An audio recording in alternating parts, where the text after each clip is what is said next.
Evangeli de Marc, capítol 7, versets del 24 al 37.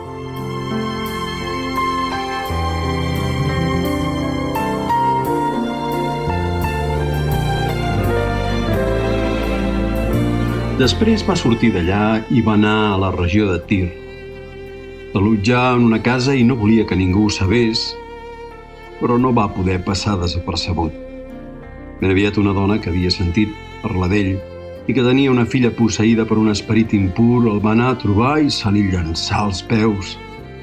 Aquesta dona era pagana, de raça sirio-fenícia, i li pregava que expulsés el dimoni de la seva filla.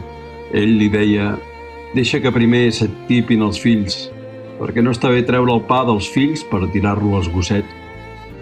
Però ella li fa: «És veritat, senyor, però també els gossets sota la taula mengen les engrunes que deixen caure els infants». Ell li digué: «Ja te'n pots anar, que gràcies a això que has dit, el dimoni ha sortit de la teva filla».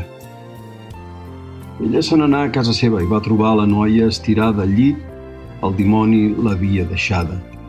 Sortint una altra vegada de la regió de Tir, va passar per Sidó cap al llac de Galilea, travessant la regió de Decàpolis. Li porten llavors un sord que parlava malament i li preguen que li imposi la mà. Jesús l'apartà de la gent i a soles amb ell li posà els dits a les orelles i li tocà la llengua amb saliva. I alçant la mirada al cel, sospirà i li digué: «Efatà», és dir, «Obre't». Aleshores se li obriren les orelles i se li destrabà la llengua i parlava normalment.